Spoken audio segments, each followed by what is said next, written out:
What is up, everyone? It's the Raw Prospect Podcast. We are back for episode 62. Today is March 27th, I believe. Oh man, what a 26. 26th, yeah. And joining me as always, the Stat King himself, Michael Ween. What is up, man? What is up? We are back. Welcome back to the Raw Prospect Podcast, episode 62. We have an absolutely packed show today. We're going to start by doing our Sweet 16 bracket, starting with the Sweet 16 predictions and going all the way through to the national championship. Then we are going to talk about the deals that went down at the NBA trade deadline. Very busy day yesterday.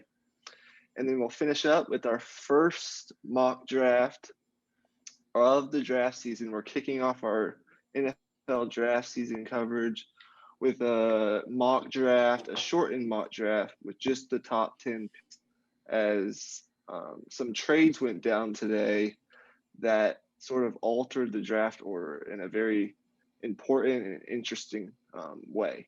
So we'll get into that at the very end. But with that, we have a lot to do. So let's just go ahead and jump right in.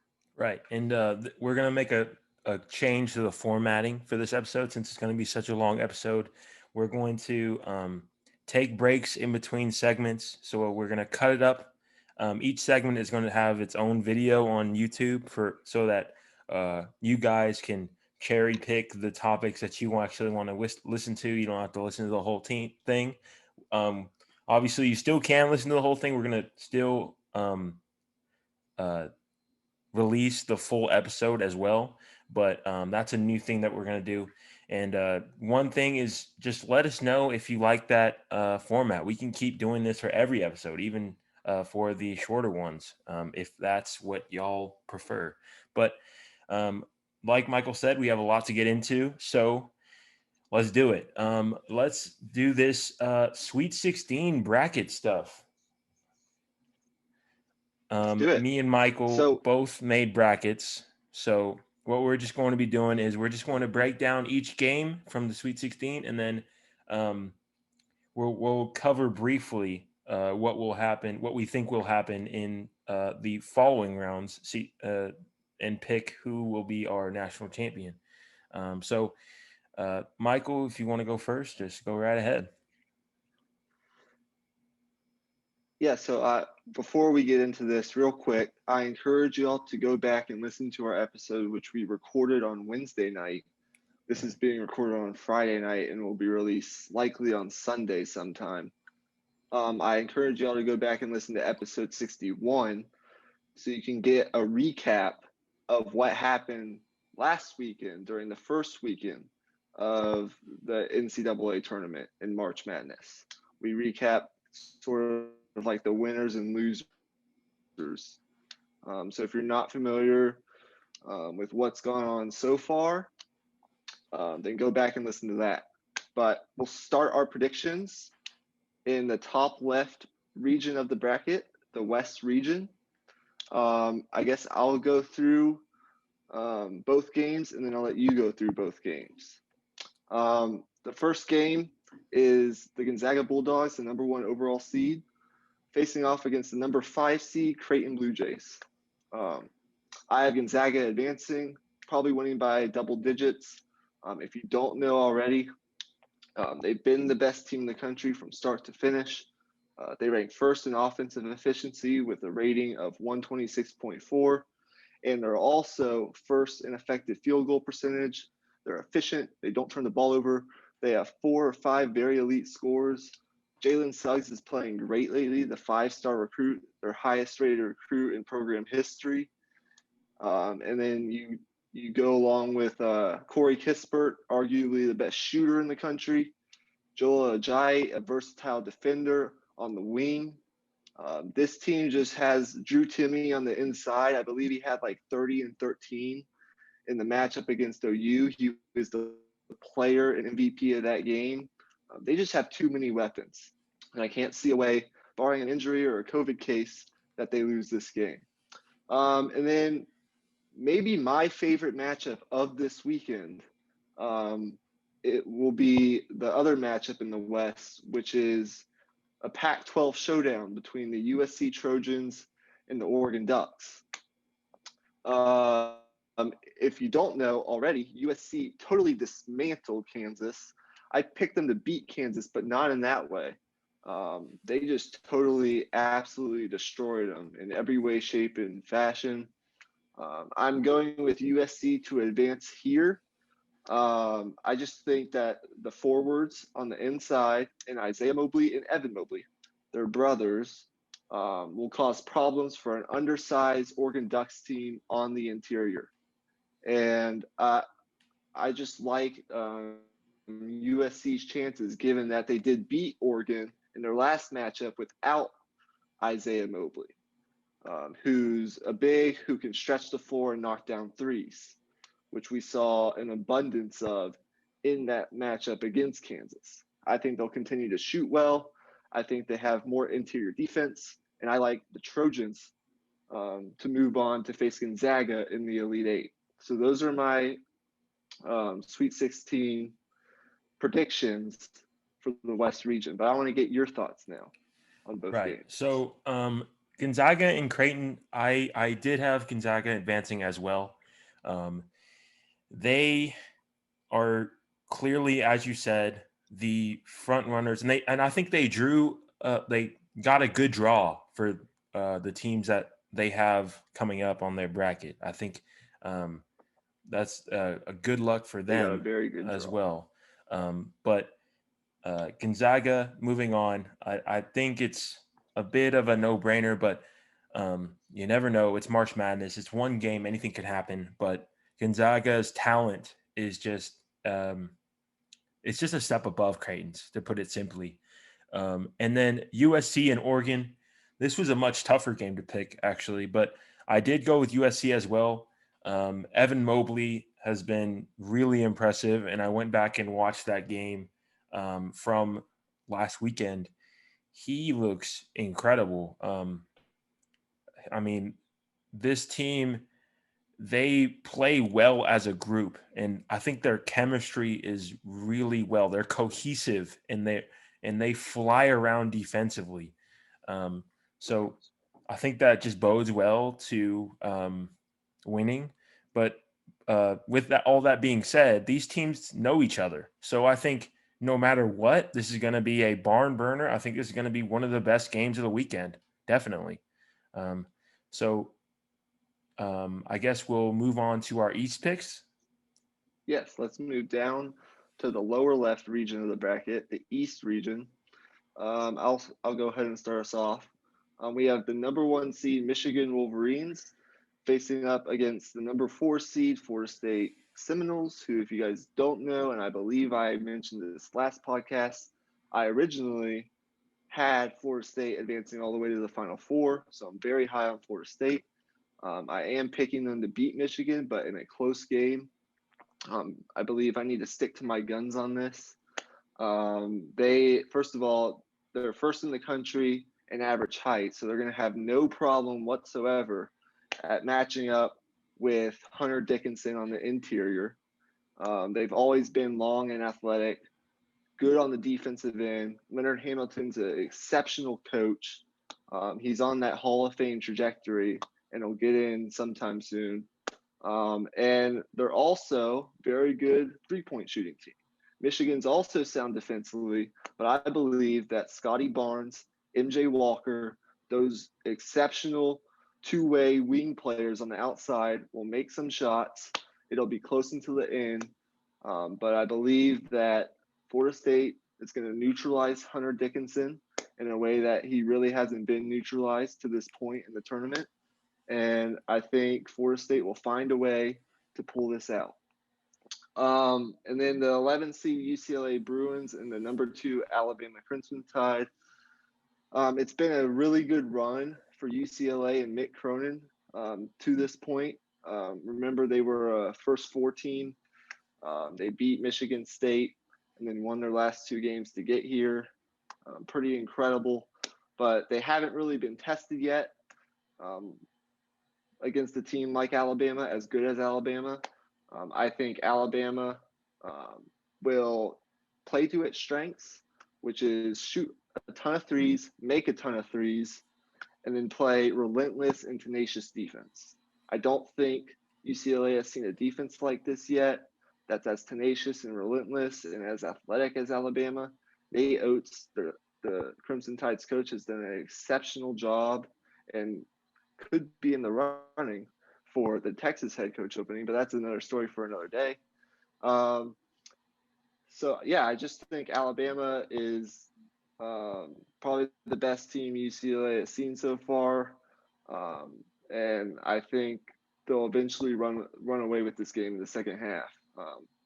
They're third in the country in defensive rating, so it's going to be really tough for UCLA to match their athleticism on the wing, and also to score on this defense if they're not just making their threes. If they don't, get hot from three, I find it to be really difficult for UCLA. But they've had a great run. I think Alabama will advance though. So I have to recap on this side of the bracket. I have Gonzaga, USC, Florida State, and Alabama all advancing to the Elite Eight. Okay. My pick for Michigan and Florida State is just going to depend on one thing: the rebounding battle. As you said, Florida State is a really tall team, highest average height in the nation, as you said. But one thing that they prey on teams with is their offensive rebounding. So if Michigan can keep them off the offensive boards, I think they're going to have a good shot. I think whoever wins the rebounding battle is going to win this game. I'm going to pick Michigan, but this was the hardest game to pick for me out of the Sweet 16 games. I really think this might be overtime. This might be just a coin flip. I really do. These are two elite teams. Like these are probably, if I were just to rank the teams left, these are probably in the top four, I'd say. So that's a really good game there. Yeah. I'd say if you're going to pay attention to any game this weekend, this is the one right here. Definitely take a look at that game. And then for Alabama and UCLA, as you said, Alabama, they shoot a ton of threes. They get out in transition. They play great defense. But one thing that's underrated about them is they only have a couple players shooting over 70% from the line. And that might come back to bite them if that ends up being a close game. But I'm going to pick Alabama.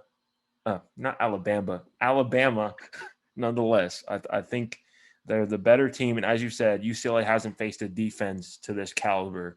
But I wouldn't be surprised if UCLA wins because a team like Alabama who shoots a ton of threes, bad shooting nights happen. And all it takes is one game for it to all crumble. So Alabama better bring it.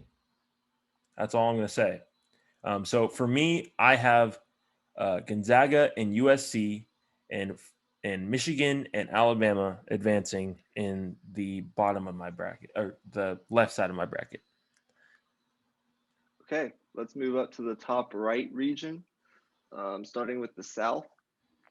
In the South, you have 1 seed Baylor going up against 5 seed Villanova, and you have 3 seed Arkansas going up against 15 seed Cinderella Story, best of the tournament so far, the Oral Roberts Golden Eagles. As far as Baylor and Villanova goes, I'm picking Baylor. And the simple reason is, one, they're looking like the team they were before they went on that big COVID pause. They're looking like the team they were early in the season. They rank first in the country in 3-point field goal percentage. They have those 3 elite guards, as we know, in Davian Mitchell, MaCio Teague, and gosh, his name just left my brain. It'll come Butler, back to right? me. They're Butler. third in the country in effective field goal. Yeah, Jared Yeah, Butler. Jared Butler, right.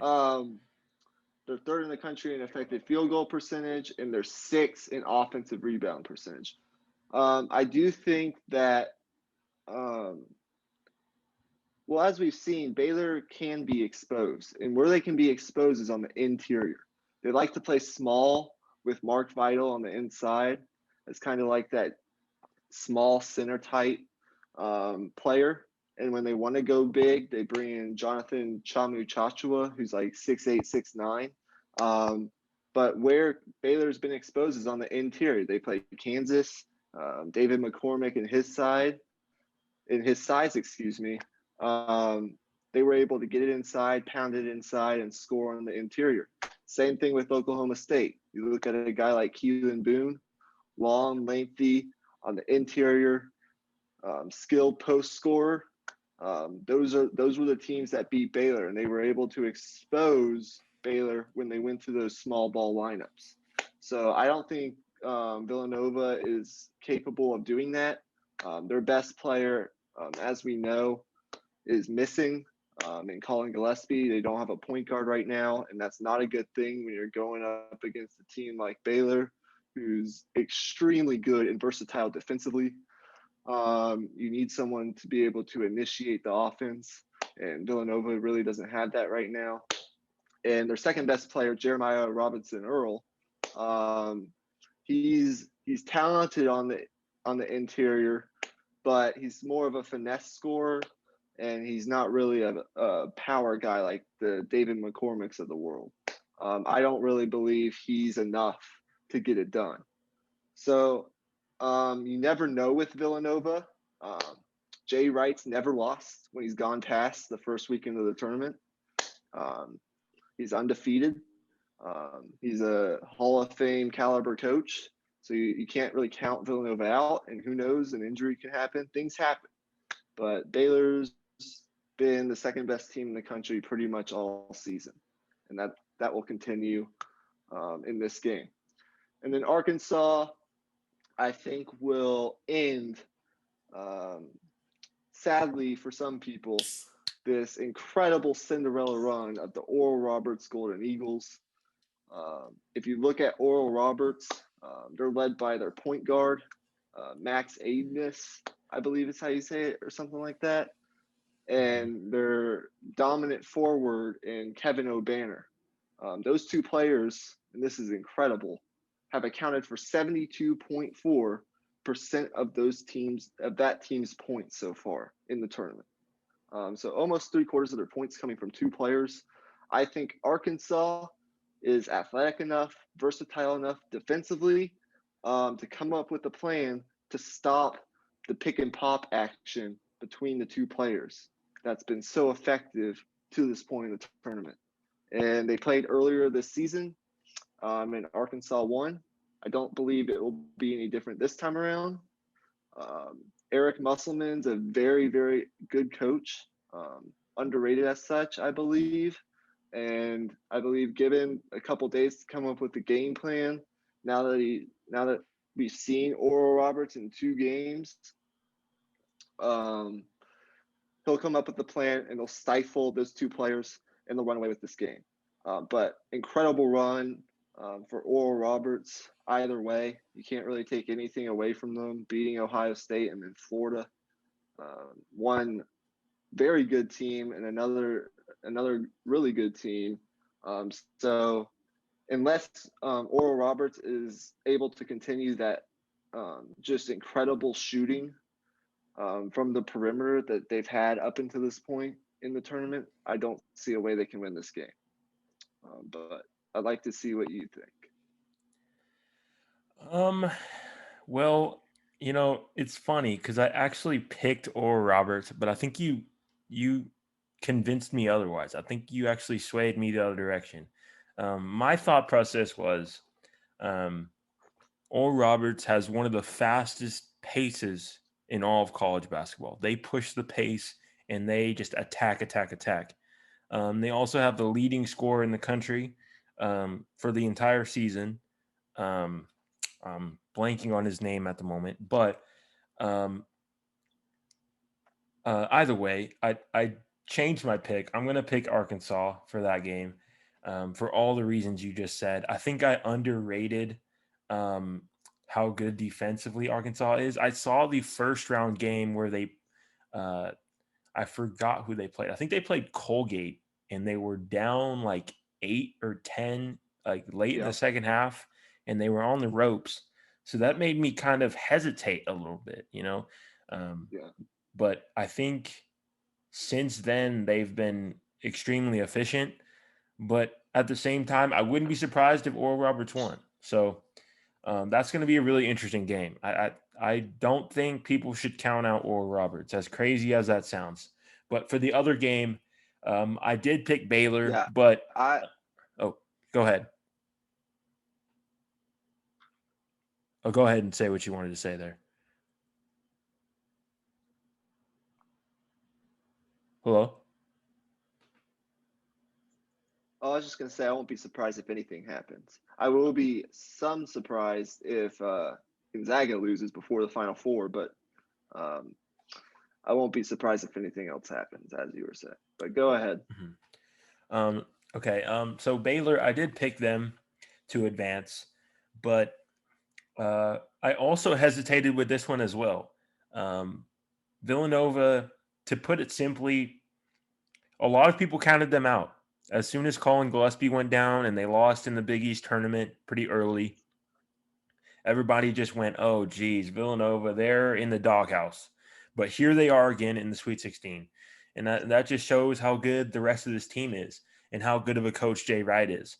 And as we talked about plenty of times on this podcast, coaching is everything in college basketball. If you like, you can have all the talent in the world, but if it's not coached to put the players in the right spots to be successful, then it doesn't mean anything. Um, but I am going to pick Baylor. I I might look back on this and regret it if Villanova wins because I literally just made a case for Villanova winning, but I'm still going to pick Baylor. I I still feel pretty confident in that because of what their entire body of work has been. But like I said earlier, it only takes one game. And It only you takes one game. identified that they're very small inside. So I'm interested to see how they attack that. Yeah, it'll be interesting. I think the coaching matchup is more interesting. I guess more than any other in any other game with Scott Drew, who's a very good coach or is becoming a very good coach, and Jay Wright, who is already a Hall of Fame caliber coach. Right. So the coach, if the game is close late, I think it'll be more. It'll come down to um, coaching decisions, and that could play a big role if it's close. So the Midwest. This is I guess I call this the upset-filled region. I guess you have Loyola Chicago, who's an 8 seed but plays like a 3 seed, and Oregon State facing off, and then you have Syracuse, who, oh my God, it just seems like people count out Syracuse like right before the conference tournament starts, and then they get into the tournament as like a bubble team, and they just go nuts. And then you have Houston, the 2 seed. So for my predictions in this region, I have Loyola of Chicago and Sister Jean advancing past Oregon State. Oregon State, great run to this point. We talked extensively about it in the last podcast. But Loyola Chicago, as you have said, time and time again, are a fantastic, elite defensive team, and they take care of the ball. And they play through their star and 6'9" forward Cameron Krutwig, who doesn't look the part, but he plays. He plays. I mean, he's involved in every way, shape, and form. He's involved on the defensive end. He's a talented post scorer. I mean, he's the leader of the team. They play through him. and he's one of the two players that's actually carried over from that last Final Four team that they had in 2018. So he's experienced. He's been in these situations before. I love Porter Moser as a coach, and I just think Loyola is too good defensively, and too much of a rhythm offensively, and as a basketball team to lose this game. So I have them advancing, and Syracuse and Houston. This is an interesting one. This is probably my second most interesting game of the weekend behind Florida State and Michigan. But I might just be saying that. I'm picking Houston, although I won't be surprised one bit if Syracuse wins. You talk about Jim Boeheim, a Hall of Fame coach, and Buddy Boeheim, who's averaging like 28 on incredible shooting in his last 4 or 5 games. They're just incredibly tough to stop. They can stretch the floor, and that 2-3 zone, if you've never played against it before, it can be tough for teams to figure out if they're unfamiliar with it. So Syracuse has those things working for them, but I think Houston they're very good. I know people sometimes worry about their offense. It's been stagnant at times in this tournament, and they had to come back. They had an incredible comeback against who was it? I'm forgetting, but they had that incredible comeback. They're incredible defensively. They're 11th in defensive efficiency, and they're actually really good at stopping what Syracuse is really good at, which is 3-point shooting. They rank 12th in 3-point field goal percentage defense, holding opponents to 28% from the outside.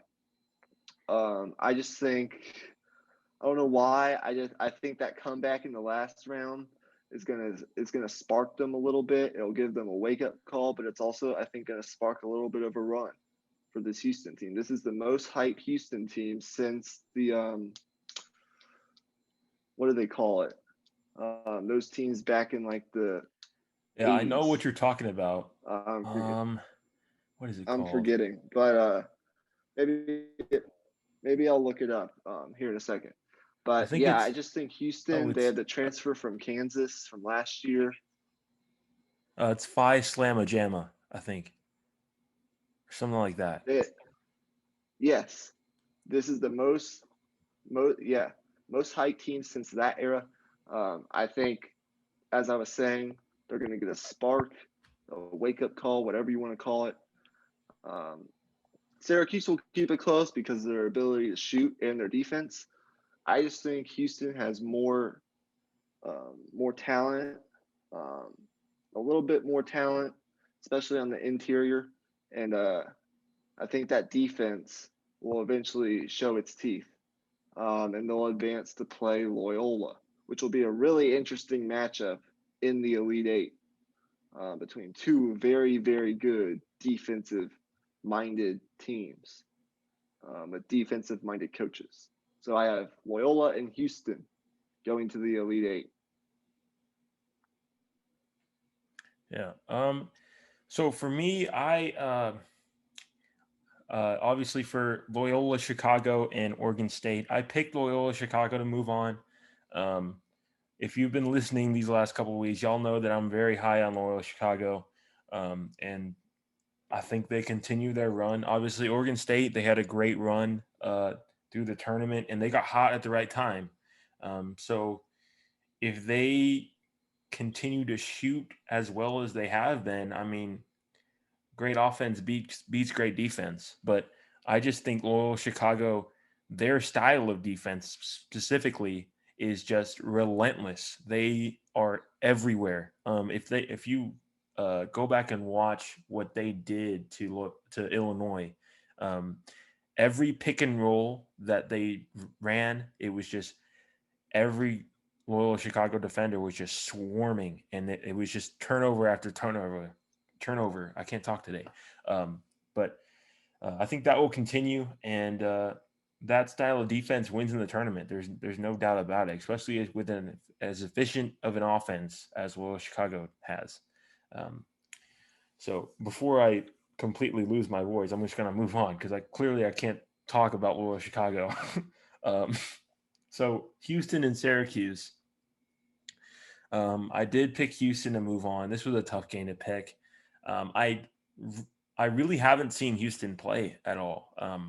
So it was that made it even tougher. I saw the Syracuse games from the first couple of weekends, but I wasn't able to watch Houston at all. So this will be a really interesting game for me to see what Houston is made of because Syracuse is going to test them. I know that for a fact that no matter what, I feel like this is going to be for sure a close game.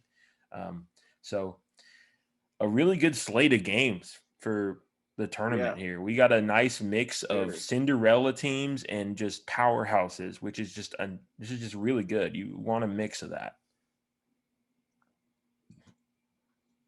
So now that we finished up our Sweet 16 analysis and our predictions for all the games, let's briefly touch on um, the rounds all the way through to the championship and what our brackets look like in each region. So for Right. me, I have um, in the West, I have Gonzaga beating USC. And in the East, I have Alabama actually advancing past Florida State. Um, but what do you have in those two regions? I have Gonzaga advancing against USC as well. And then, of course, I have Michigan and Alabama, but um, I have Michigan advancing past Alabama. That was really just that was another Okay. coin flip. I'm not going to really get into analysis there because that game might not even happen. So, so that would make it to where Gonzaga and Michigan play in the Final Four, the 2-1 seeds, and then for you that would be Gonzaga and Florida State. Alabama. Oh, Alabama. Oh, you picked Gonzaga and Alabama. My Alabama. bad. Yeah, Oh, I'm interesting. actually, I'm pretty confident in Alabama now. I've seen them play a couple times, and I just like what they present defensively. And I think they're athletic enough. They make enough shots on the perimeter. I just like the way they're playing right now, and I really like their coach. Not that I don't like Florida State, but um, yeah, I just think Alabama is caught fire. In the South, I have Baylor advancing to the Final Four over Arkansas, and I have Loyola Chicago beating Houston to advance to face Baylor. So I have my Final Four at this moment is 1 seed Gonzaga, 2 seed Alabama, 1 seed Baylor, and 8 seed, but really like a 3 seed Loyola Chicago. Okay. So for me, I have uh, Baylor beating Arkansas. And then I have on the other side of the bracket, I also have Loyola Chicago beating Houston. So we have the same picks there. So for the Final Four, for me, that would be Baylor and Loyola Chicago and Gonzaga and Michigan. So I guess I'll go ahead and pick those. So I'm gonna pick. This is tough. I'm gonna pick Loyola Chicago to beat Baylor. As crazy Wow. as that sounds, I really am just super high on this Loyola Chicago team. And as you mentioned, um, they have that big inside. Kronig, I believe is his name. I think he can control the game in a different way from the bigs that Baylor has seen, and I think that will be the difference in the game because both teams will play amazing defense. I think it'll be a low scoring game, but I think if Crony can control the game, I think uh, Loyola Chicago's defense will do enough to neutralize firepower in the backcourt for Baylor. So I think Loyola Chicago will advance on that side, and then I have Gonzaga advancing on the other side. So that would be Gonzaga and Loyola Chicago, where I have Gonzaga winning it all and cutting down the nets.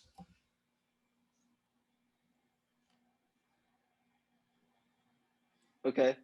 I have so I have Gonzaga beating Alabama, obviously. I just think they're too good.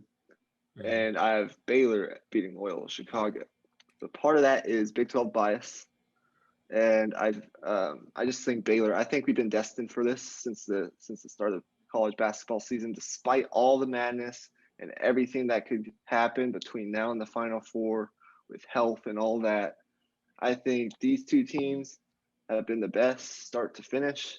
I just think we're destined for a showdown between Mark Few and Scott Drew.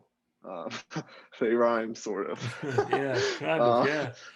And think about that. I mean, you'd have, between both starting lineups, you'd have, I mean, 5 like NBA level talents on each side. I mean, I'm not kidding.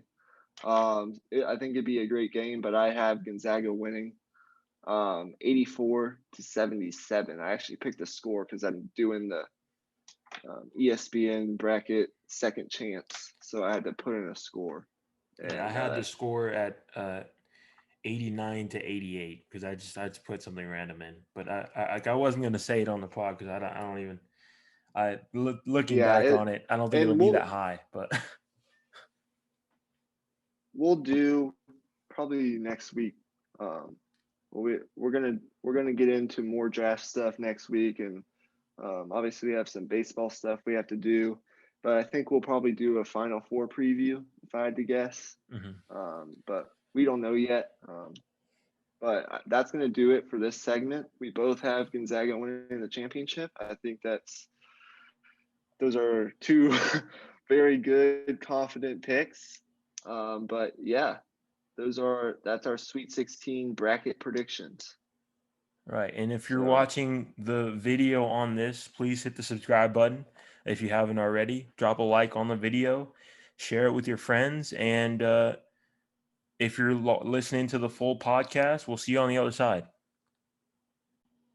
All right. We are back. Welcome, everyone. Whether you're listening to this as the full podcast, and if you're listening to this as its own video, welcome. This is going to be a new thing we're doing on the show. We announced it on the full episode. You probably already heard it if you're listening to the full episode, but we're going to chop this show up into its own segments. And this segment will be, as you read in the title, the NBA trade deadline analysis segment. So without further ado, let's just get right into it. We have a lot of really amazing trades to cover. This was a great deadline. It was. The first deadline I want to get into is the Miami Heat trade for Victor Oladipo. So let's start with that. Let's get your thoughts first. So first, I'll give everyone the trade details, and then I'll let you speak on it, and then I'll give you my thoughts. So the Heat get Victor Oladipo from the Rockets, and in return, the Rockets get Avery Bradley, Kelly Olynyk, and 2022 first round pick swap. I think that's what it says here. Yeah, right to swap. Yes. So I'll let you give your thoughts on both sides, and then I'll give some of my thoughts. Well, I'll start out with the Heat here. Getting Victor Oladipo, this is a high upside get for them. I mean, obviously Victor Oladipo, as we know, is capable of being one of the best shooting guards in the entire league. But with that being said, we still don't know if he can get back to that level. He played solid in Houston, but obviously he's not going to get as many touches in Miami with the guards they already have in there in that system. So it'll be interesting to see how efficient he can be with a little bit less touches.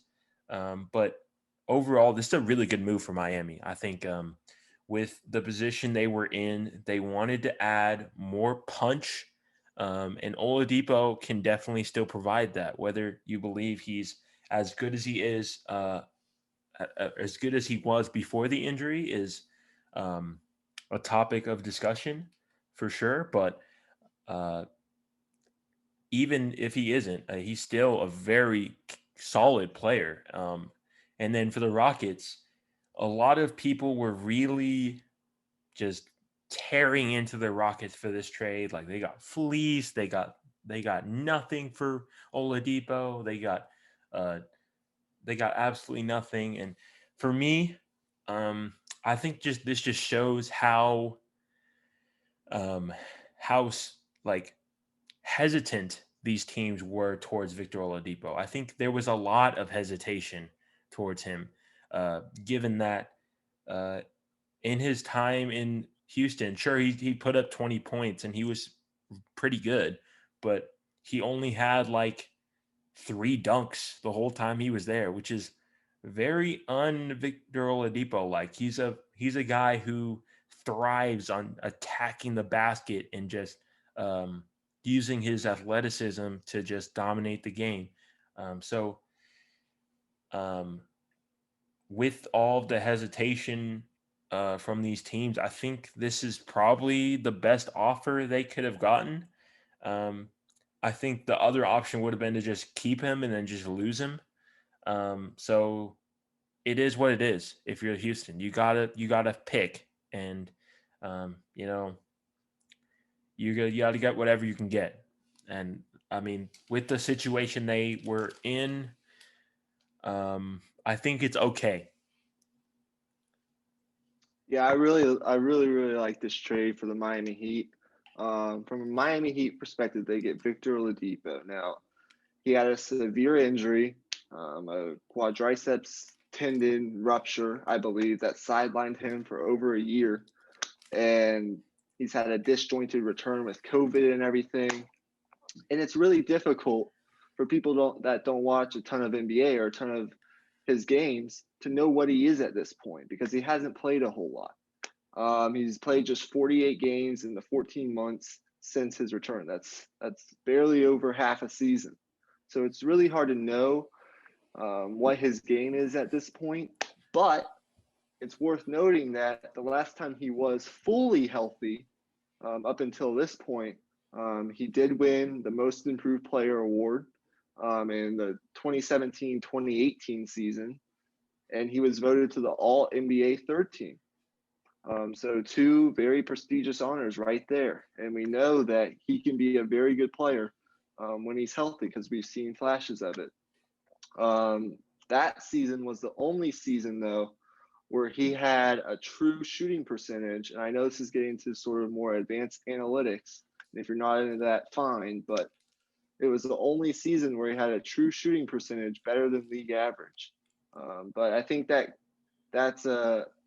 comes with the fact that he's sort of he's a volume scorer. So he has the ball in his hands a lot, and he takes a lot of shots, high shot volume. So you know, I wouldn't read too much into that, but it's just a fact. So yeah, ever since that season, he's been a volume scorer, as I said, and his true shooting percentage is about 10% worse than league average. It's just some statistics on ESPN. I think this does improve the Miami Heat team, given that they didn't have to give much up at all in order to get him. Um, Now there were the Kyle Lowry rumors to Miami, but obviously Masai Ujiri, a top 5 general manager in the league, decided to hold on to him. Didn't really get an offer that um, I guess, pushed him to trade Lowry. So the next best option, I guess, for Miami was to get Oladipo. And if you look at their team, they're going to get Oladipo. They have Jimmy Butler, and they have Bam Adebayo on the inside. That's a really good trio right there. They upgraded on the offensive side of the ball for sure, given that they get a volume score. And I think I think it's going to work out because I believe they're the front runners to sign a big man in the buyout market, and I think the front runner is LaMarcus Aldridge. They're the front runner to sign him, as he was just bought out by the San Antonio Spurs yesterday. So if they get him in the mix, a veteran big that can maybe start or come off the bench and give you, he can still do it. So I think they did a really good job here in upgrading their team. And for the Rockets, as you said, many people are crushing them right now because they didn't get really any assets back that can help them right now. But if you think about it, it's not as bad as you think because both Olynyk and Bradley, they're on expiring deals. Bradley has a team option for next year, but if Houston doesn't want to exercise that, they can just let him go, and they get more. They'll at least have some more cap flexibility, which will be badly needed. They still have the John Wall contract, which isn't great, but you have to have those bad contracts. Sometimes that's just how it works. So for Houston, I don't think it's as bad as people think because they do get the pick swap and they do have some draft assets that they can use. But I don't know. They're clearly in a rebuilding stage. They didn't really get any young assets for now, but I think in the future it'll start to look a little better for them.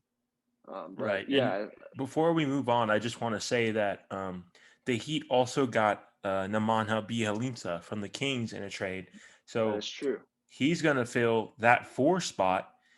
So that gives them the ability to move Tyler Hero to the bench, and they can run some different lineups there. And I think it'll be really interesting to see whether they keep Kendrick Nunn or Goran Dragic in the starting lineup, or whether they just start Jimmy Butler at point guard, because I think he can actually play some point guard. He's a very, very good playmaker. He's really underrated in that aspect. So that'll be interesting to see, because that would be a really interesting lineup. You would have Jimmy Butler at the 1, Victor Oladipo at the 2, and then at the 3, I guess that would be Hero at the 3. And then 4 Bjelica and Bam Adebayo. That's a lineup with one really good spacing and also defensive versatility as well. So Right. Okay, they're a well, fun team. I want to transition to another Eastern Conference favorite. We'll stay in the East and we'll talk about the Sixers Okay. acquisition of George Hill. So I'll lay out the deal and then I'll let you give your thoughts and my thoughts as well. So the 76ers get George Hill from the Thunder and also Ignas Brazdeikis. I don't know how to say his name, but he played at Michigan in college. I remember, I recognize his name. The Thunder get Tony Bradley, Austin Rivers, and 2 future second-round picks. And then the Knicks got involved. They get Terrence Ferguson, Vincent Poirier, and a 2021 second-round pick. So it's a 3-team deal. So I'll let you give your thoughts on mainly the Sixers getting George Hill. And if you want, you can get into the Thunder's return in the Knicks. Yeah, I'll touch on the Thunder and the Knicks first, real quick. Obviously, the Thunder, they're getting more picks. They now have a bajillion and 2 picks, whatever you want to call it. They have a million picks for these next somewhat years, like 5 or so years. And then the Knicks, they get Terrence Ferguson, a young wing player. That he's the headliner of that deal. I think that's a win for them. And then the Sixers, obviously, the headliner of this deal, the only contender in the deal. They get George Hill, who I think has some left in the tank. He's not what he used to be, but I think he still provides value to this team because of the skills as a shooter and just as a solid defender. I don't think he's going to be in the ball handling role all that much, but What this deal gives them the opportunity to do is something that I've been asking the Sixers to do for a long time now, is use Ben Simmons in the short roll, a lot like what the Warriors do with Draymond Green. Get Ben Simmons setting a screen, get him on the short roll, and get him in that high post area to either make a play as a passer, and obviously he's an incredible passer, or get to the basket and make a play in that way. So if they use George Hill to run that type of offense, I think this could be a bigger move than a lot of people give it credit for. Yeah.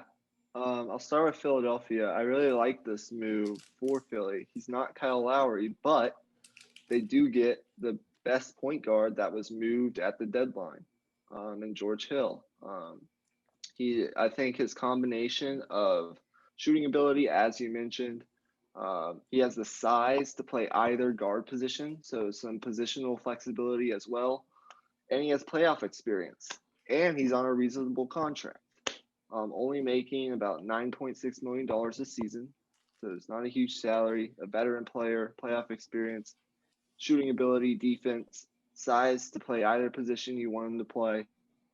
I think he'll help him off the bench.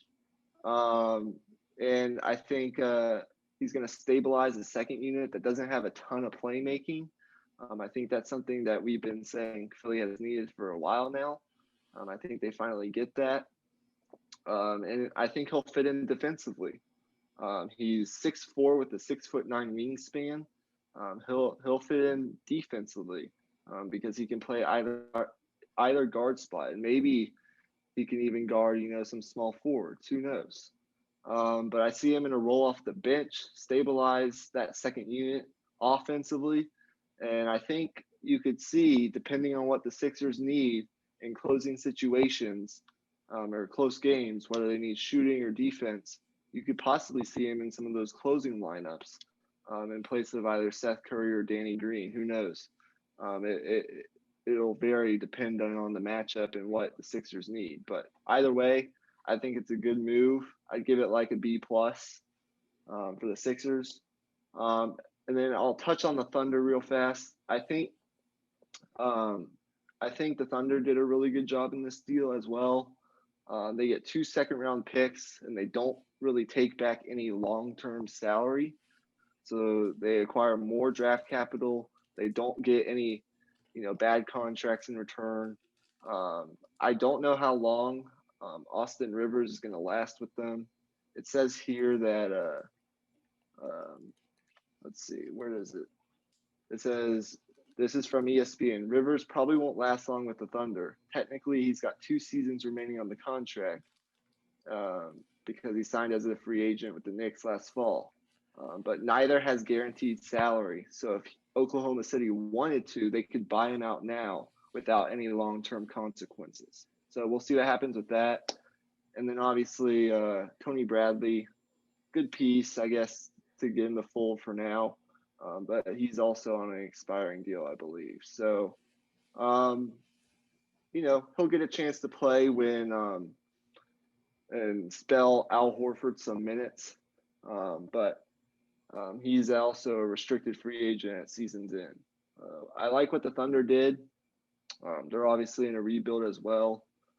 They're probably going to end up a lottery team this year due to Shai Gilgeous-Alexander's extended absence that was just recently reported. He's out with an injury, but they did what they could. And then for the Knicks, I don't really know. I do like the piece in Terrence Ferguson. He's another young guy they get a look at. And they do get a second-round pick, which I guess is somewhat valuable. But I think it's a relative win for all sides involved. Right. I agree with that. So with that, we'll move on. I don't know which trade you wanted to move to next, but from the next one on my list is the Nikola Vucevic trade to the Bulls. Okay, why don't you start us off? All right. So Nikola Vucevic was traded to the Bulls along with Al-Farouq Aminu, for Wendell Carter Jr., Otto Porter Jr., and 2 first-round picks, and one in 2021, one in 2023, and both are top 4 protected. So for the Bulls, I think this is the kind of move every fan hopes their team makes when they're in purgatory. I think a lot of teams spend time romanticizing their picks and like just drooling over what they can get with over the picks. When in reality, a mid round pick is not going to be very good. Because where the Bulls are sitting right now, if they were to just not make this deal and continue on the path that they're on and be like the 9th seed, that's what, like the uh, 13th pick or something like that. So that's not uh, that's not where you want to be. Is my point. So making this deal, you're improving, and you're also, this is an underrated part of the deal. You're also convincing Zach LaVine to stay. He's 26 years old currently, and next year is the final year on his contract. So making this deal now will show him that you're going all in to win. And I think that's what Zach LaVine wants. And I think this will pay off. I think Nikola Vucevic, even though he's 30 years old, I think he still has 4 years of good basketball left. He's a skilled big. He doesn't rely on athleticism. And as long as he stays healthy, I think he can maintain this level of play. Yeah, I like the deal for the Bulls. I don't think Vucevic is a very good player. He's obviously an all-star, and I like what you said. I think what they're telling Zach LaVine is, okay, we're all in on you right now. We went out, we were aggressive, we got you another all-star caliber player to go along with you, and we're buying into you as our legitimate star. So I like the deal for the Bulls. It's been almost a year since they hired their new president of basketball operations, who has yet to leave a significant mark on this roster, except for the fact that he did draft Patrick Williams with the number 4 overall pick in last year's draft. But I like it. You're getting another all-star, and Vucevic.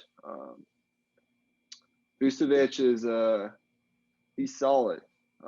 I've watched some of his games. I don't, as I've mentioned last podcast, I don't watch a whole lot of Magic games, but when I've watched him, he can score at every level. So I think it'll be good for the Bulls. If you look at, I don't have too many notes. If you look at the Magic's return, I think they did pretty well. I think Wendell Carter Jr. is a very good player. It's yet to be seen if they'll buy out or keep Otto Porter Jr., but I think for the short term, they're going to keep him and see what happens. He's another good piece to throw in. And then first round picks this year and in 2 years, 2023. I like that return right there. I don't know if you could have done a whole lot better than that. So they obviously acquired more pieces in the Aaron Gordon trade and the Evan Fournier trade. So they're starting over fresh, and they're acquiring a lot of these young assets, and I guess jump starting sort of that rebuild. But I like it from both sides again. A lot of these deals I see as sort of good for both sides, or mutual, or like win-win sort of deals. So, yeah. Right. And you hit it right on the head with the Magic. I think they were on the border of whether they wanted to trade Vucevic. A lot of reports came out over these past few weeks on them being like, no, we're not going to trade Vucevic unless we're absolutely blown away. And then that offer obviously came to be with Chicago, and they pulled the trigger. So credit to them. I think this is something they needed to do for a while now. And this is hopefully the start of something better for the Magic in the future. So they're Yeah, basically rebuilding from a rebuild. they're they're ripping off that Band-Aid that they needed to rip off a long while ago. Right. So good for them. They're taking steps, and I guess the wrong direction, but the right direction at the same time. Okay, Right. so let's just stay with the Magic and talk about the Aaron Gordon deal to Denver, which I'm not going to take credit for it because I did get it off the internet. But that exact deal that we talked about last podcast with R.J. Hampton, Gary Harris, and the first round pick go to Denver in return for Aaron Gordon. So let's get your thoughts real fast. Yeah, that's honestly incredible how you got that exactly right. That's crazy. But obviously we covered this trade in the last podcast, and my thoughts remain the same. I think this move is a win for both sides. This for the Magic, obviously. This is a good return. This is a lot more than they got back for Evan Fournier, and we'll get back to that later.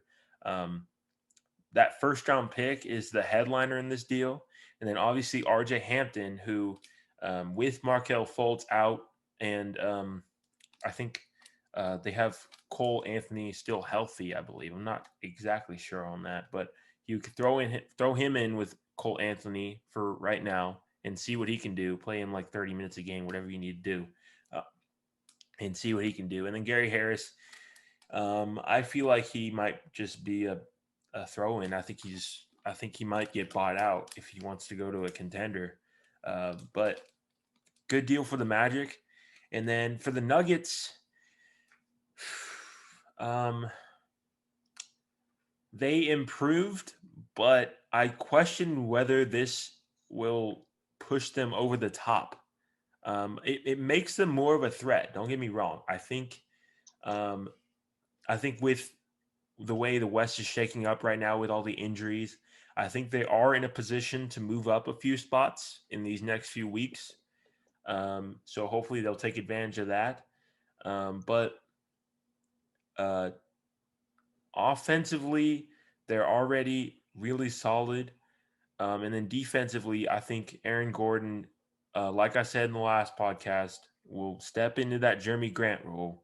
And I actually looked at his numbers before this episode, and they surprised me, actually. He's shooting career high from 3-point range and career highs in efficiency as well. So I take back what I said last podcast when I said that he's not that efficient of a player. I think for most of his career he hasn't, but this year he actually has been very solid. So good move for both sides. Yeah, I'm high on this deal for the Nuggets. Yeah, I don't know if it obviously you can make it. I mean, it's arguable that this doesn't really put them over. That this doesn't thread the needle or put them over the top, or put them, I guess, like in that category with the Lakers and that sort of thing. But I like getting back Aaron Gordon. Look, they needed to fill the Jeremy Grant role, whether you think it or not. But what ESPN says here is the narrative that the Nuggets were badly missing Jeremy Grant, who started in last year's playoff run, was misguided. Denver's plus 4.6 point differential is dramatically better than the team's plus 2.1 mark in 2019-2020, and also better than the 2018-2019 team, which had a plus 4 point differential when the Nuggets finished second in the West, but were knocked out in the second round of the playoffs. The difference this year has entirely been a product of Denver struggling in unpredictable close games. They're 6-7 in games decided by 5 or fewer points this year. They went 12-9 in 2019, 2020 in such games, and they were an incredible 19-5 2 years ago. So, that's just what ESPN says. I do think they downplayed it a little bit. I do think they still needed to fill that Jeremy Grant role. He was very important, played a very vital role in last year's team, and they're getting Aaron Gordon, who's a athletic defender, has switchability, and I think it'll be good. Now, this also does give them some lineup versatility. Obviously, you have Nikola Jokic and Jamal Murray. We think that Michael Porter Jr. will be in there as well, but you can fill in that fifth spot with Will Barton, Paul Millsap, JaMychal Green, Aaron Gordon. They have a lot of flexibility now, and I like this team. I think they're starting to hit their stride, and I think Gordon, as you mentioned, career high in 3-point shooting percentage at 37.5%. I think he'll fit nicely. And then the Magic nailed it. They get Gary Harris was to match contracts, and he still provides some value, but we'll see what they want to do with him. RJ Hampton is the real kicker here, a very young, talented point guard that they can keep in their system for a while and develop. And then the first round pick isn't for another 4 years, but it's a valuable asset to have down the line. So, I think both sides benefit in their own sort of ways. For the Nuggets, I'd give it like A minus, and for the Magic, probably like a B plus A minus. I think it's good for both sides. Once again, all right, another win-win. So to the next trade here. I think we should do the other Magic trade. They were very busy this trade deadline. This one is Evan Fournier to the Boston Celtics for Jeff Teague and 2 second-round picks. Very interesting deal here. For a first glance, I was like, shouldn't they have gotten a little more for Evan Fournier? But given the fact that he's on an expiring deal, and I think the Magic just wanted picks to begin with. I think they probably were gunning for a guy like Aaron Nesmith or Romeo Langford, but the Celtics weren't budging, and I don't think any other teams were offering for Evan Fournier. So to stand right by him and not make him have to go through the whole rebuild thing, they just went ahead and let him go and play for a contender, and so they can just jumpstart the rebuild. That was one thing that I wanted to add for the Rockets is the fact that they kept Eric Gordon when he's having a really good season, and they didn't unload him. Obviously, you can't unload all of your win now guys like John Wall. He's on a too big of a contract, but Eric Gordon was one of those guys where I thought he could have helped someone on the contending team.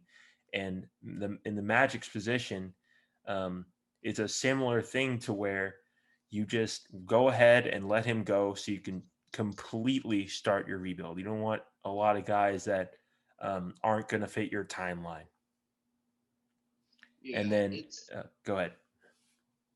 It's an interesting deal. I think the Magic, after the Gordon deal and the Vucevic deal, they were just looking to get whatever they could for Evan Fournier, and Boston was obviously looking for another piece to add, another scorer. And Fournier, I was very surprised. He's only I think 28 or 29 years old. And they have some cap flexibility, so I think they can sign him to an extension if they want this offseason. But he's I believe, on an expiring deal. And given that, when, as you mentioned last podcast, when Jaylen Brown and Jason Tatum aren't on the court, they're pretty bad offensively. But when they are on the court together, they've outscored opponents by 5.3 points per 100 possessions. But take either of them off the court, and they've been outscored by a lot. So they need another scoring punch. I think Fournier can provide that. I don't have too many notes here. The funny thing was, I don't know if you saw the Twitter exchange, but Fournier, I don't know what exactly happened, but he like told the people to go look up his last name if they don't know who he is or aren't familiar with him. And reporters were like, no, don't look up his last name because it's something that, it stands for something that's not particularly appropriate to be mentioned on this podcast. So I thought that was pretty funny. But yeah, I think it helps the Celtics. And the Magic, you get 2 second-round picks. Nothing too great, but I mean, think about it. You turned Evan Fournier, Aaron Gordon, and Nikola Vucevic into what? You got R.J. Hampton, Gary Harris, Wendell Carter Jr. You got 2 very good young players. You got some veterans. You got picks. Isn't that what you wanted? Yeah, the Magic were very active. Probably the most active of any team by far at the deadline. So good for them for ripping off the Band-Aid and starting a rebuild. And then the Celtics are an interesting team. We'll have to talk about them more in a future podcast because right now there's 2 games below 500, so they're significantly underachieving right now with the roster that they have. Right, and they're reported to be able to get Andre Drummond. They just finalized that buyout. The Cavs did, so they're one of the front runners to get him. So that'll be interesting to see also. Yep. Okay. I want to get your opinion on this. Well, actually, before we do the Mavs trade, I want to talk about the Rajon Rondo trade. To who was it? He got traded to the Clippers. Right. For Lou Williams. Yes. And 2 future second-round picks. So why don't you talk about that for a minute? Well, I think the Clippers are just taking a flyer on Rondo. I think they'd be smart to just sit him until the playoffs and just play him in the playoffs. That's when he's at his best anyway. And you don't want to just risk him getting hurt or anything like that. He's not going to do you any good playing him in the regular season. But as for what this move does for them, it just gives them a playmaker. They just needed a guy that can run the offense. We saw what happened last year when you asked Kawhi and PG to be able to just go out there and run the offense through them, and it didn't really work. Those are wing guys. They're not playmakers necessarily. Obviously, they're not awful playmakers. They're pretty good at playmaking, but they're not fit to run the point guard role. So Rajon Rondo can do that, and in the playoffs, they're just hoping for that Lakers version of Rajon Rondo last year, and he hasn't been that guy so far this year, but we've seen this before over and over. Playoff Rondo is a real thing. So if we get to the playoffs and he starts playing good, I will not be surprised in the slightest. And then the Hawks, you're getting 2 picks for Rondo. That's really more than you could have hoped, given his age and given his current play at the moment. And then Lou Williams, I don't know if he's even going to play for them because reports came out that he was actually considering retirement. So, yeah. Yeah, I'm not super high on this deal for the Clippers. I think they could have done they could have and should have done better than this. But hey, they're betting big on the phenomenon of playoff Rondo, who showed up and showed out in last year's playoffs and played a big role in that Lakers championship. But yeah, I think Kawhi Leonard and a bunch of other Clippers players have lamented at times at the Clippers' lack of playmaking. And they're right. I mean, they ranked 24th in percentage of their field goals assisted on at 58%. So there's not a whole lot of, I guess playmaking, passing. I don't know. But maybe it's overrated because the Utah Jazz actually are behind them in that category. I don't, but the question is whether Rondo is the right player to fill that playmaking void, and I'm not sure he is. Right now, this season is one of the worst performances of his career in terms of his per 36 minute numbers. His 9.5 points per 36 minutes is a career low, and his 8.5 assists per 36 minutes is his fewest since 2007-2008, according to ESPN. But hey, if he's able to do what he did in last year's playoffs, make enough threes, he's actually shooting 38% on limited attempts, but still 38%. If he's able to make enough outside shots and give effort and be a positive contributor on defense, this could be a win for the Clippers. But I don't think we're going to know until May and when the playoffs, early May and when the playoffs start. Right. As far as the Hawks, I like it. I do believe it was reported that he is going to play for the Hawks for at least the remainder of this season. I don't know what he'll do after that, and I think that's good. I think he's an upgrade. He's definitely an upgrade in terms of scoring. They do need some scoring off the bench, and he gives them that.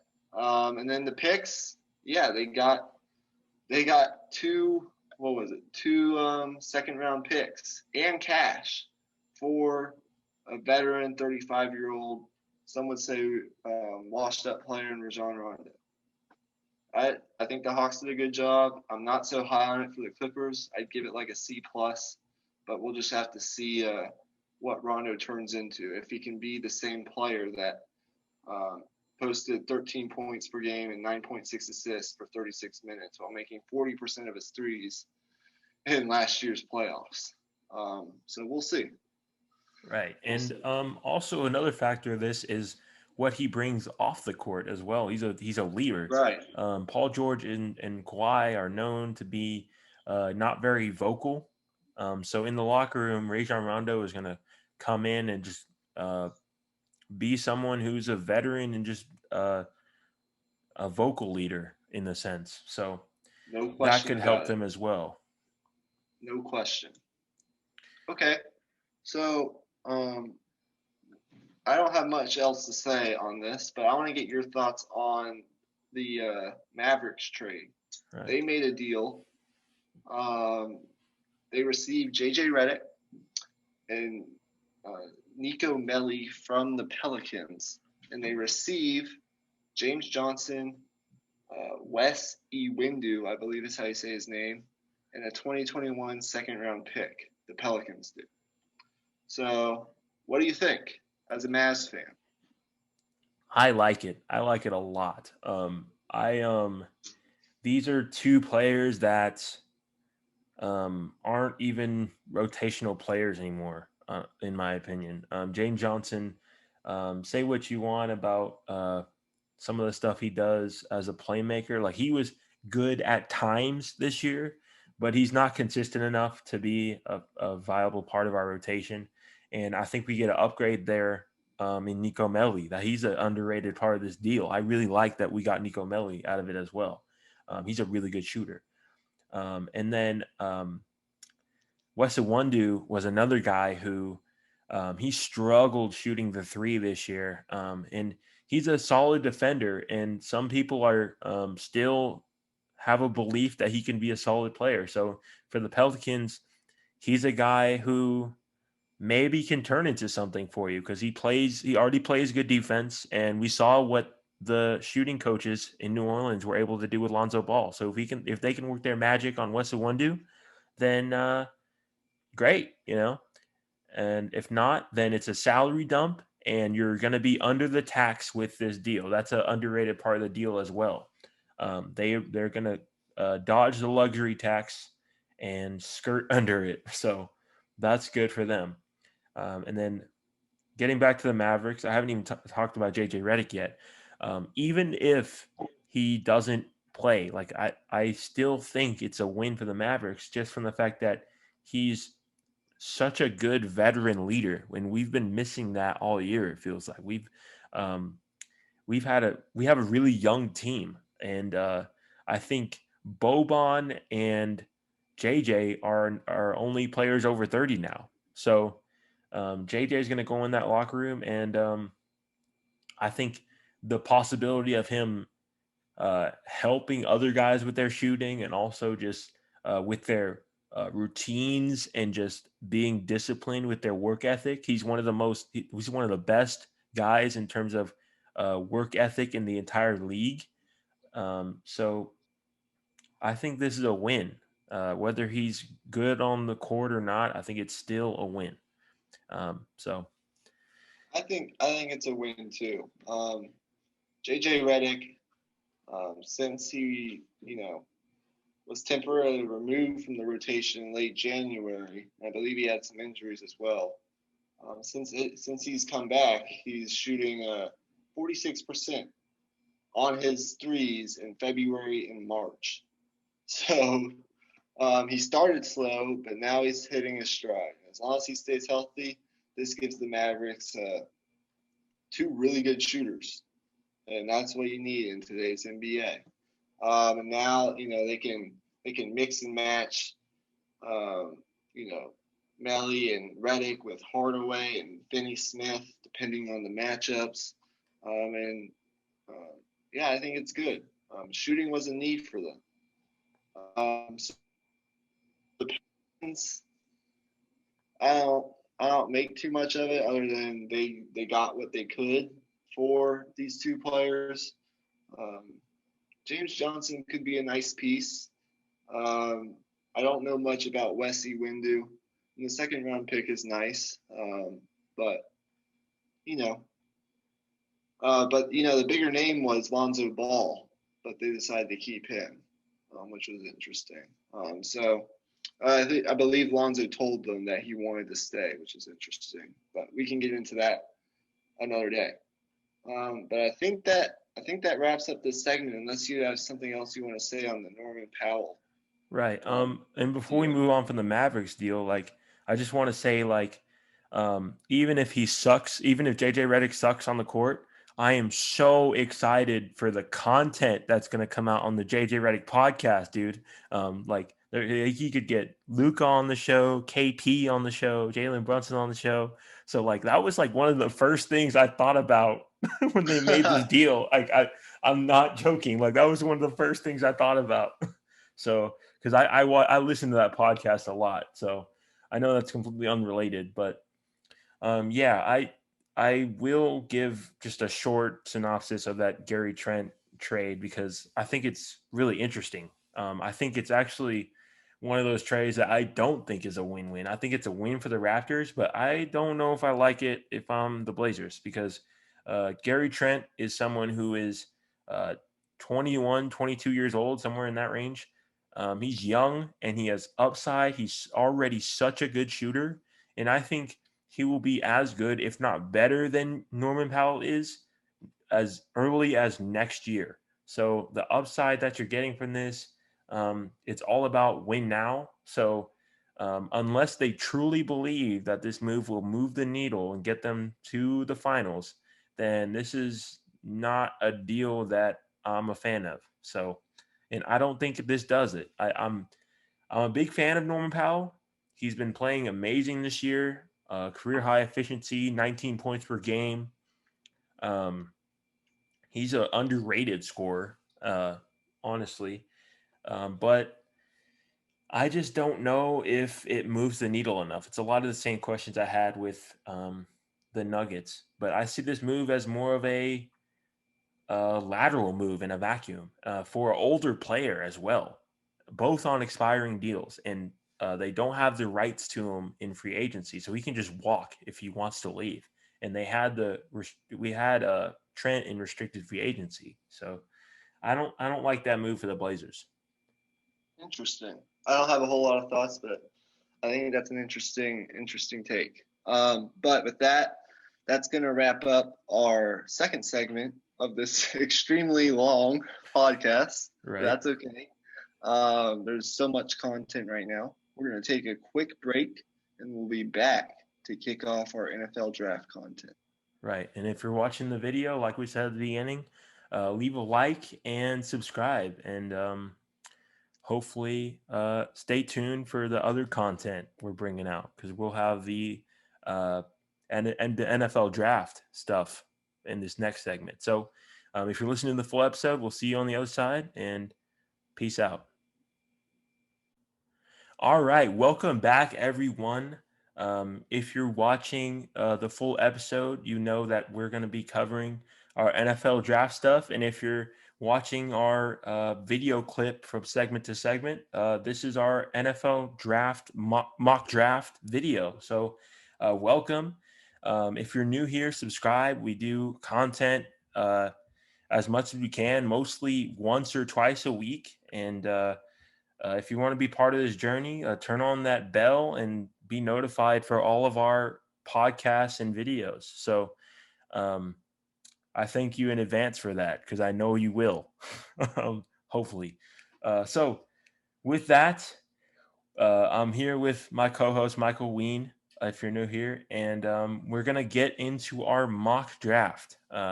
So before we do that, let's just cover these trades that happened yesterday. So the 49ers move up from 12 up to 3. They trade with the Miami Dolphins.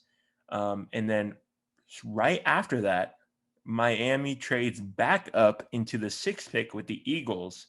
I don't have the details of the trade in front of me, but those were some really, really crazy moves. Yeah, so welcome back. This is part 3 of this extremely long but fun and jam-packed episode, 62 of the Raw Prospect Podcast. And we are kicking off, we're about a month away, our NFL draft content for 2021. This is a loaded quarterback class. It's loaded at so many positions. It's a loaded draft class. And so in the upcoming weeks, we're going to have more mock drafts, maybe some like individual team mock drafts mixed in there. We'll see what happens. We're going to be talking about prospect rankings, some of those mixed in, and then obviously mock drafts. We're going to have so much. So, but this is going to kick it off. We're going to do our top 10 individual mock drafts as if we were the GM of those teams. So, as Emmy mentioned, the draft order has been shaken, and I mentioned this at the very beginning as well. The 49ers are trading up into the 3 spot with the Miami Dolphins. So, very interesting move there. Very aggressive, too. Right. They're giving up like 2 future first-round picks, a third-round pick, and then their other first-round pick for this year. So, aggressive, but we'll see what we think they're going to do. And then the Dolphins received the 12th pick, but then they used that to trade back up into the top 7 at the 6th spot with the Eagles. So interesting. So let's get into our mock drafts. We'll start in, I guess, we have to go in order. The number 1 overall pick for the Jacksonville Jaguars. Right. So I'm the new GM of the Jaguars. I just got hired. Okay. So I'm taking Trevor Lawrence as my guy to be the face of the franchise with the Fabio haircut and everything. We're gonna be set with Trevor Lawrence. We obviously have 2 first-round picks. We obviously have another one at the 22nd pick. So this is the move that we've all anticipated for as long as Trevor Lawrence has been in college. He's been the number 1 pick. He's been the number 1 guy. So this is a no-brainer. Yeah, this is a no-brainer. I'm the new GM of the Jacksonville Jaguars. And with the first pick in the 2021 NFL Draft, the Jacksonville Jaguars are picking Trevor Lawrence, the quarterback from Clemson. Yeah, this won't change, I don't think, ever. He's locked into this spot. Yeah, we'll probably get more into scouting reports later, but we're talking about a receiving corps. They added a veteran receiver in Marvin Jones. They're bringing Carlos Hyde, a solid veteran running back, to a group that already included DJ Chark, really good young receiver, Laviska Chenault, a guy they drafted out of Colorado in last year's draft, and Colin Johnson, who I'm very familiar with from UT. So they got a lot of young talent in this receiving corps mixed in with some veterans. They also have that other young running back, what's his name? Robinson. Robinson, yes. I was about to say Johnson for some reason, but I think it's James Robinson or something like that. Yeah, something like that. So they're building a strong nucleus under new head coach Urban Meyer, and Trevor Lawrence is going to be he's going to be their franchise quarterback for the next 15 years. He has all the tools. So right. There we go. So moving on to the second pick in the draft, the Jets. So for the Jets, we covered their offseason acquisitions in our last episode. Go back and watch that if you're a Jets fan. If I'm the Jets, I just drafted a new head coach, a new regime, and I'm moving on from Sam Darnold. I'm going to take Zach Wilson with the second overall pick. That's a controversial pick, but I think obviously some people would make the argument of the level of competition, but I would argue that what Zach Wilson was asked to do in BYU asked of him a higher level of quarterback play, and he was able to deliver on that with his reads, his ability to identify coverages is top notch. Look off safeties as well, and his accuracy is there. That's the one differentiator between him and Justin Fields in my eyes. Justin Fields, he has the arm talent and everything you want in a quarterback. I feel like Zach Wilson is more NFL ready right now, and I think he's the prospect that I'm sure will succeed right away. Yeah, I wasn't going to waste any time either as the GM of the New York Jets. I'm also drafting Zach Wilson. Oh, okay. Despite, and it hasn't really been voiced on this podcast, but off camera, I've said that I'm higher on Justin Fields than some people are, and I think he'll end up being a better NFL quarterback than Zach Wilson. But I'm not going to waste any time with this mock draft. Given that there was a report that came out today from a very reliable source, a draft beat writer who works for The Athletic, that was at Zach Wilson's pro day, that says, and he had multiple scouts tell him, Zach Wilson's a lock at number 2. The draft starts at number 3. That's what multiple scouts have told multiple reporters. And reports that came out this afternoon after his pro day. He's obviously, despite some of my doubts about him, he's a athletic, slender build. He's got what I call an elastic arm. He can throw from multiple different arm slots, which is useful in today's NFL. He has an incredible ability to make plays off platform and throw, on the run and stuff. That's probably his biggest strength. And he's obviously a very, very good pinpoint accurate deep ball thrower, which is also you need to be able to throw the ball deep and stretch the field in today's NFL. I do have my doubts about, only one season of, super elite production. He did play against some subpar competition compared to some of his peers. And he did play behind one of the best offensive lines in the country, but that's not to say, Trevor Lawrence and Justin Fields didn't also play behind very good offensive lines. So we'll get into more of the argument between Justin Fields and Zach Wilson in probably a future episode, like coming up here really soon. But since we do have our differing opinions, but just because I think he's the better, or Justin Fields is the better prospect, doesn't mean that Zach Wilson can't be drafted over Justin Fields. And I think he's the perfect quarterback for the New York Jets. So, Right. I agree. So moving on to number 3, like you said, the draft starts here. That's a pretty accurate statement. The 49ers, wow. Before they made that trade up, I was thinking they were going to go corner, but obviously you're moving up to number 3 to get your guy at quarterback. I'm taking Justin Fields.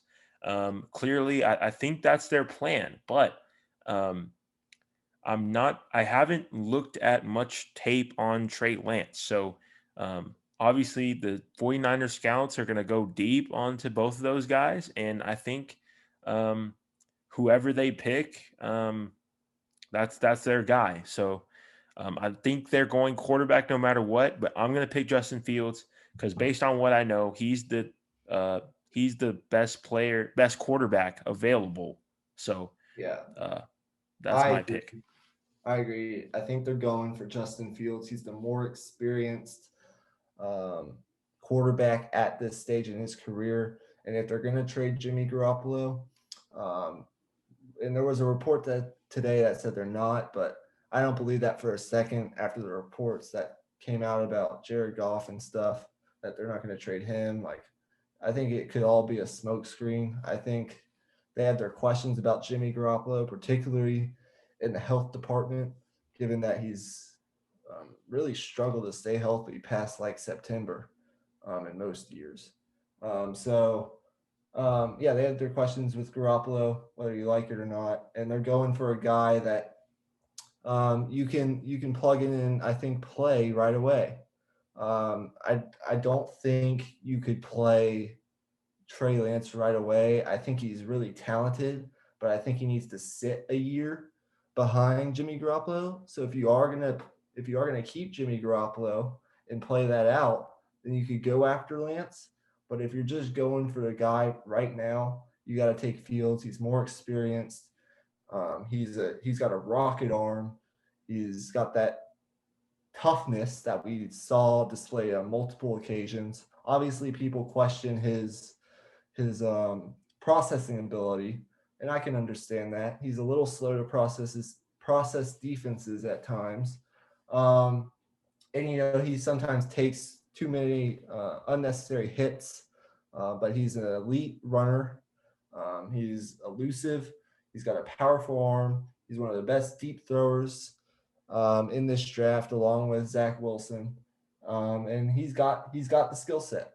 He's just gotta work on, and I don't know I think you can work on the processing ability and maybe some of the pocket presence things that come with being a quarterback in the NFL. But you get him and you have he'll have one of the best weaponry cores to work with in the league. I mean, Deebo Samuel, all of those guys. So, and I think he'll fit well on a Kyle Shanahan system.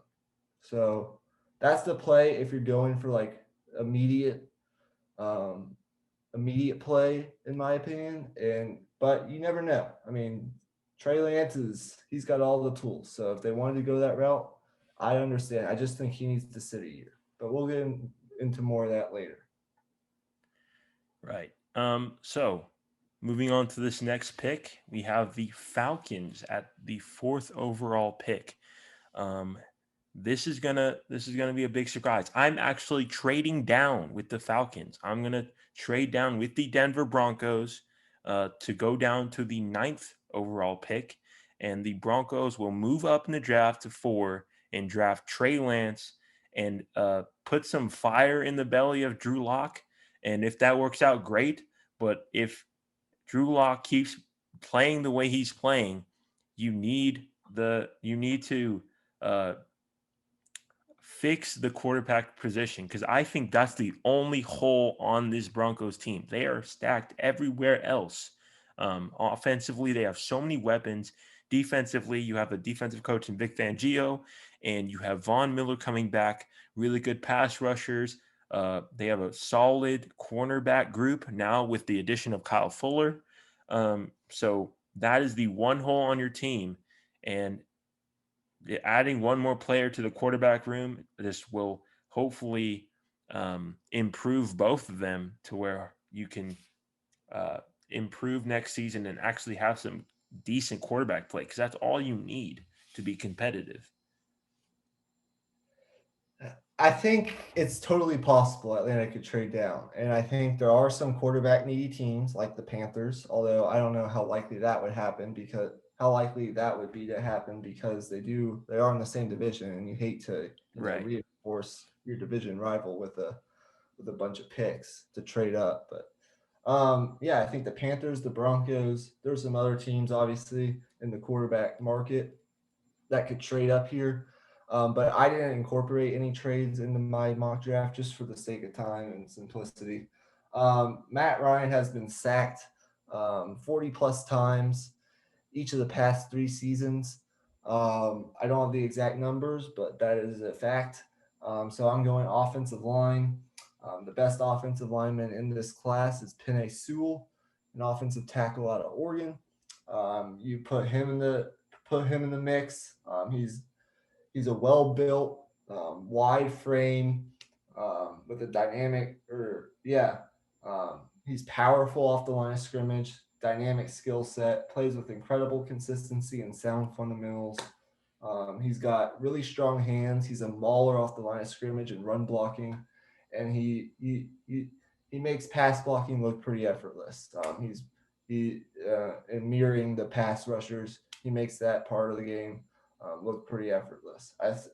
He does have some hand placement issues at times, and there are some minor things you can touch up, but he's one of the best offensive line prospects we've seen in a while.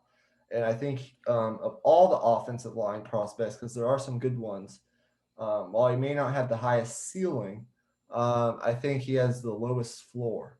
He's going to be a really solid player no matter where he goes, at the very least.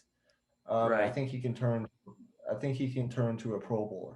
Give Matt Ryan some more protection. I did actually think about Kyle Pitts at this spot. I know Atlanta already has a ton of weapons with Calvin Ridley, Julio Jones, and the other guy, Hayden Hurst. Yeah, those guys. But if you think about Arthur Smith, what he did at Tennessee, he likes to run a lot of 2 tight end sets, versatile tight end sets. I did think about another pass catcher, but you got to protect Matt Ryan. I think Matt Ryan he's 35 years old. They just restructured his contract. He still has a couple years left, I think, of really good football. Just protect him a little bit more because he's one of those quarterbacks that needs the protection because he's not very mobile. So I went with Penei Sewell. I thought about defense as well, but I didn't see anybody. I don't have anyone that you go this high. Right. This high, I don't think there's a defensive guy you take that high. Exactly. Right. And another thing I wanted to say about the Falcons is, as you said, they kicked the can down the road with Matt Ryan's contract, and you hit that right on the head. So they can't get out of that deal for these next couple of years. So going with a quarterback is off the table. Matt Ryan's their guy. And then obviously, if they don't trade down, Penei Sewell is the guy they're picking. That's definitely their decision that they need to make. Just whether they want to trade down, get some defense, or get their guy to protect Matt Ryan. Right. So moving on here to the 5th pick, the Cincinnati Bengals. That's where I have Penei Sewell going. So for me, at the where the draft board is at, this is a no-brainer. You already have weapons for Joe Burrow. You just need to protect him. And getting a franchise left tackle, and then obviously you can work with getting another guy in the draft later in this draft. But go ahead and get your guy at left tackle and then worry about all the other stuff later. You can move guys around on that offensive line. So I think that's a no-brainer. You got to protect Yeah. Joe For the Burrow. Bengals, you have to go offensive line. And since I already have Sewell off the board at 4 to the Falcons, I'm going with the next best option in the draft, and that's Rashawn Slater, an offensive lineman from Northwestern. Here's a guy who, I'm talking like Mel Kiper Jr. Here's a guy. Oh my goodness. Here's a guy who's he's rugged, he's physical, he's smooth, he's got positional flexibility. That's the thing they rave about with Slater. He can play guard or tackle on both sides. He's actually the son of an NBA player, so he's got some of that like power forward build that I really like. As I mentioned, he's got the quickest feet of any offensive lineman in this draft. He's got good balance. He's very good in pass protection. People say that he's not necessarily the ideal size, and his arm length isn't ideal. But I don't like to nitpick like that, especially when you're doing mock drafts. For the Bengals, if Sewell's off the board, you have to go with the next best thing, and that is Slater, the offensive lineman from Northwestern. If you think about it, he played in the Big Ten, and he was tested by a lot of really good pass rushers, NFL caliber pass rushers like Chase Young and all those guys that have come out the past couple of years. So Right. whether it's Sewell or Slater, you go with either one, whoever's available. Right. And I think if Sewell's off the board, I think Cincinnati can definitely think about trading down here Right. because I think Slater will drop given that these teams next have some team needs that they got to fill specifically and like the wide receiver and cornerback spots. So, but we'll get to that in a little bit. So with that, we will move on here to the Miami Dolphins, who traded with the 49ers and then the Eagles back up to 6. And I think it was to get this player specifically. I thought about getting Kyle Pitts, but I think you already have Mike Gesicki, and I think you want that number one guy on the outside, and Jamar Chase is the guy that will be able to do that. With what the trades that they made, I think that just confirmed that they're sticking with Tua, obviously, and you want to get him weapons. I mean, you have Devontae Parker, you have that small slot guy, I forgot his name, but you don't have a true number one right now. And you have your tight end set already. You have a really good tight end. He was your best target last year. So throwing another guy in the tight end room won't fix that wide receiver problem. So you're going to go and get Jamar Chase here. And I think this will be the best in terms of immediate impact because you don't want you don't want Kyle Pitts and Mike Gesicki stepping on each other's toes. I actually disagree. I think Kyle Pitts he's a generational talent. He's a wide receiver, but in a tight end's body. He can play multiple positions. You can split him out wide. You can put him inside as a tight end. I'd go Kyle Pitts. He's tall, athletic build, long arms, incredible catch radius, excellent body control. He's a smart route runner. I don't know why I said small.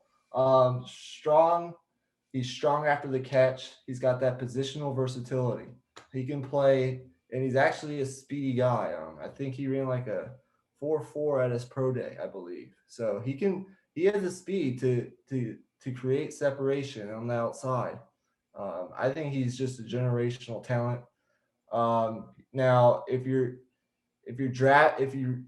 getting a tight end to block and pass protect, that's kind of his weakness, and I don't think he's going to be used in that way. He's just an all-around outside weapon for Tua Tagovailoa, and you can't go wrong with Jamar Chase. But they did bring in Will Fuller, and I understand the health concerns, but they have Will Fuller, They have obviously Devontae Parker, and they have the other guy. I'm forgetting his name. But Yeah, I don't know his name either. he's pretty good too. I think with and you get a 2 tight end, Gesicki and Pitts. I think he's a wide receiver and tight end all in one. But and I think they just traded for a blocking tight end. So that's not really a concern. I think it's like Lee Smith or something, I believe. They traded for a blocking tight end from the Bills or something. So he's really not going to be asked to pass protect a lot. And if he is, that's something you can work on with him with more reps. He didn't really do it a lot at Florida. Um, but I you can't. I think this is a situation where if Miami takes Pitts, Detroit is taking Jamar Chase, and if Miami takes Jamar Chase, Detroit, although they have a lot of questions on their defense, they lost Kenny Galladay, and you can't get Jared Goff just no weapons. So I think they'll take Jamar Chase at the next pick. But you go ahead and give your next. Right. I actually have them going a different direction. I have the Lions picking Patrick Surtain out of Alabama, the corner. He's a guy who's literally a cornerstone, if you want to, a little play on words there. He's a knee biter, if you want to go there. I mean, he's a guy who you throw in on your defense opposite of Jeff Okuda, and immediately you have one of the best one of the best potential duos, elite duos at corner in the entire league. And those are the type of pieces that you can really build your entire team around. And obviously Detroit wants to build an identity. I think that's the biggest thing they want to do. I think they want to build a team that's going to run the football and just pound you. And then defensively, you're going to play good defense. And that's how you win with Jared Goff. I think if Rashawn Slater happened to be on the board, I would go with him. But this is a really deep wide receiver class. I've been looking at a lot of these draft boards, and you see a lot of really good wide receivers going like second round, third round. You got like guys like Kadarius Toney, Rondale Moore, the other Moore.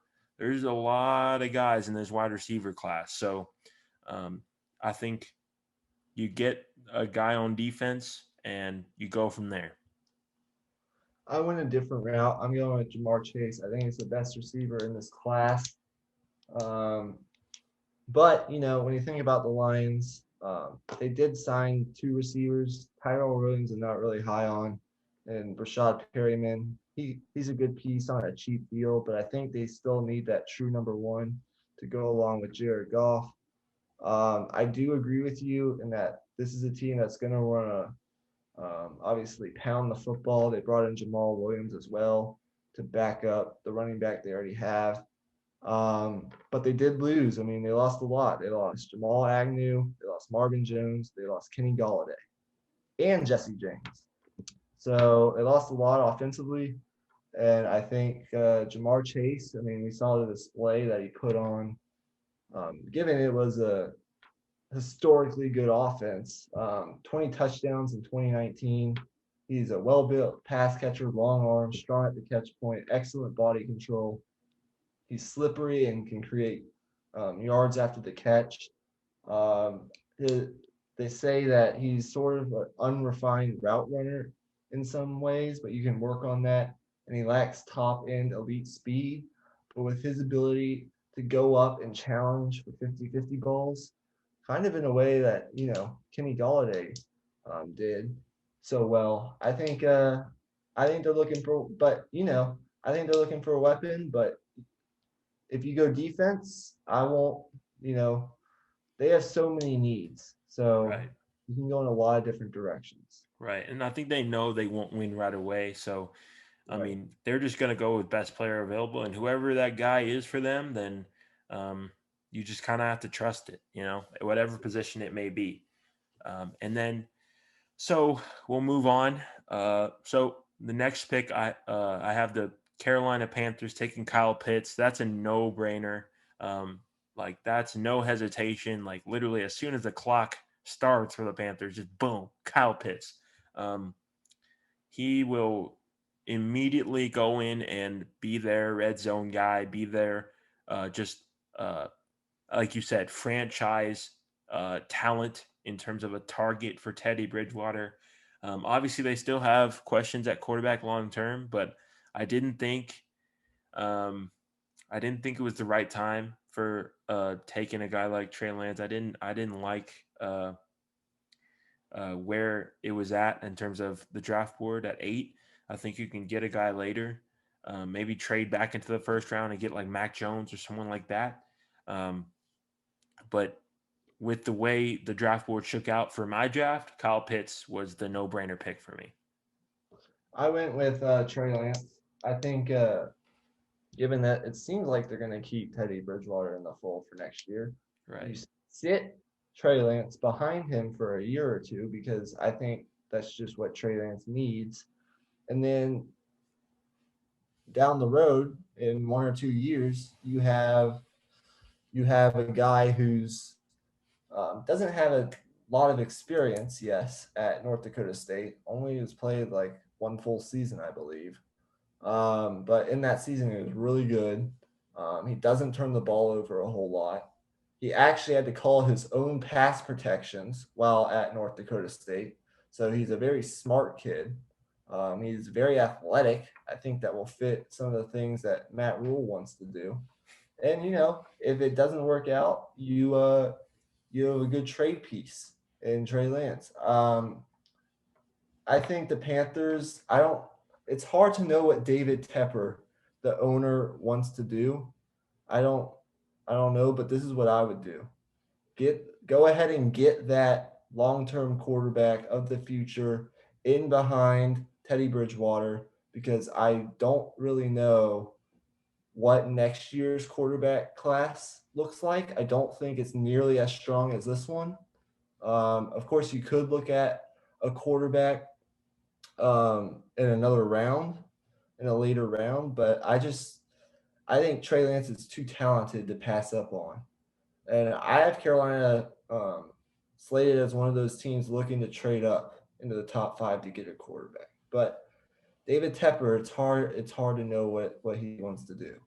Right. And I can definitely see the Panthers as a team that is in the market for Sam Darnold as well. Like you can just send like a second to the Jets and then maybe get Sam Darnold in return, let him sit for a year, send him to Cabo or something, get the ghost stuff out of his head, and maybe have him reset his brain a little bit so he can come back a better and a new player for the next year. So that's an option as well. But uh, I didn't think it was the right uh, pick to take Mac Jones. I think it would be a little bit of a reach. So if they did like Mac Jones, I think trading down would be an option. So that will do it for the Panthers. We'll move on to the 9th pick here. And for me, that is the Atlanta Falcons. Since we had that, since I did that trade with the Denver Broncos. So for the Falcons, I'm going to get Micah Parsons out of Penn State, thumping linebacker, a guy who's rangy, a really, really good run defender. You already have Deion Jones, who's that smaller guy who's really good in coverage. Micah Parsons going to be that guy who can come up in the run game and attack. And I think the size in the middle that he can bring is something that this defense has been missing. And I think this was a no-brainer pick with Patrick Surtain off the board. I did the same thing except for the Broncos. Mm. Now I know they have a lot of pieces on that defense. They went out and signed. Before I would have said cornerback is a position of like immediate need for the Broncos. Right. But they went out and signed a Pro Bowler that's been in a Vic Fangio defense before, and Kyle Fuller, and they also brought back Ronald Darby, and they have some good pieces in Justin Simmons in that secondary. So the secondary is fine. And of course, you can maybe use a pick on a depth piece in that position group later on in the draft. But right now, I know they have two good pass rushers in Von Miller and Bradley Chubb. I did think about going with an edge rusher here because I still think you need to have depth at that position. Whether you think it or not, I mean, Von Miller is getting older and he's injury prone, and so is Bradley Chubb. It doesn't hurt to have depth at that position. But I went ahead and went with Micah Parsons, the best linebacker prospect in the draft. Because I really don't know who's manning the middle for the Broncos defense. We don't have a lot of holes, but who's in the middle? Who's quarterbacking the defense? And Micah Parsons can be that guy. He's long, athletic, versatile, off-ball linebacker, sideline to sideline speed, strong, reliable tackler, good blitzer, explosive. Really, he's raw, but if you get him in here now, I think he can make an immediate impact. He's sort of raw in coverage. He didn't do it a whole lot at Penn State, sort of like the man-to-man coverage stuff, but he has the skills to do it. I don't know if I overheard like he may have some character issues. I don't know how all that stuff is working out, but I think he's just too talented to pass up here for the Broncos. If they do have one need on that defense, it's at the linebacker position, particularly in the middle of that defense. I do think they need a more athletic piece, a speed guy in the middle who can quarterback the defense, sort of like a Devin Bush or a Devin White, someone like that. And Micah Parsons fits that mold. Right. So, yeah, I went with Micah Parsons as well, just for a different team. Right. And I think depending on how the draft shakes out, I think the Broncos could be a team that either trades up or trades down. They kind of read as a team that is kind of in the middle of trying to win now and rebuilding. So I think if you wanted to go defensive line, I think I could definitely see them trading down and getting a defensive tackle like Christian Barmore, or Right. trading down and getting a guy like Jeremiah Owusu-Karamoah out of Notre Dame. So there's a lot of options that they can go with in this draft. So they are a really, really interesting team. And I'll keep an eye on them definitely when the draft gets closer and closer, because I can see them making moves. Okay, so we're only doing top 10 today. So our last pick is for your team, the Dallas Cowboys. Right. So for the last pick of the night, I am between two corners, Caleb Farley and J.C. Horn, and it really comes down to injury history. Caleb Farley has has a history of back injuries, and that's extremely concerning given that our former high draft picks on defense specifically have injury history as well. So we don't want another guy like that. We have expectations for next year, and we need a guy who can be on the field and make an immediate impact. So I'm going to go with J.C. Horn out of South Carolina.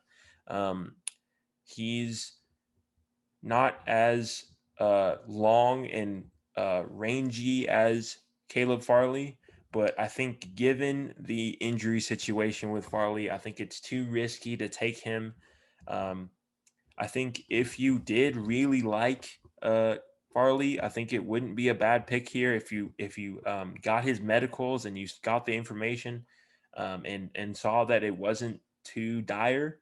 But obviously, I'm not in the position to know that, so I went with the safer pick and just got the guy who will hopefully be on the field. Yeah, I read up on the cornerback class. I think it's a really good cornerback class. Right. There's, for me, I haven't had a cornerback off the board yet. There's three really good options here for the Cowboys. It's obviously a position of need. But I went with Patrick Surtain from Alabama to go along with the guy they picked last year, Trayvon Diggs. I think he's probably the best cornerback available, but you can make an argument for Farley, but he's had injury history, as you mentioned. And then J.C. Horn's an interesting guy, who I think will go a little bit later in the first round. I think in terms of Surtain, he's a athletic playmaking corner. Obviously, he's been in a system, smooth footwork, refined technique, good ball skills, competitive nature. I think that's all you want. He's disciplined. He's stingy. Sort of fits the Dan Quinn mold, as does a guy like J.C. Horn. I think I like Caleb Farley too, and there are some scouts that rank him as the best, or some scouts that rank him as the best corner. But I think since Surtain is sitting here, and I think he's overall the best bet, I think you go with Surtain. But Right. And I just have to say that if Surtain were to fall to us at 10, I would be over the moon with that pick. I'm honestly, if I were a betting man, that I would think he'd be off the board. But if it were to fall that way, I would be so happy, because that would be really, really good for us. He's a really good corner prospect. right. So that pretty much does it for this mega episode of the Raw Right. Prospect Podcast. We covered so much today, and there's still so much more. But to recap, we did our Sweet 16 bracket predictions like 2 hours ago, and then we did all the NBA trades. We did analysis and some grades for all the NBA trades, and we did our first mock draft, which was fun. And we'll have more to come. But yeah, that's all we have for today. Right. And if you're new here, subscribe and hit that notification bell. We do this once or twice a week. We're both college students. We got busy schedules, but we're still pumping out that content for y'all. This is what we enjoy to do. We're putting in the work for y'all, and hopefully y'all enjoy this mega episode. Hopefully we'll be back soon, but we got a lot of sports content coming up in terms of baseball and obviously draft. It's going to be a fun couple months here, so stay tuned for that, guys, and hit the like button and share this with your friends. And other than that, we'll see you on the next one. Peace. Peace out.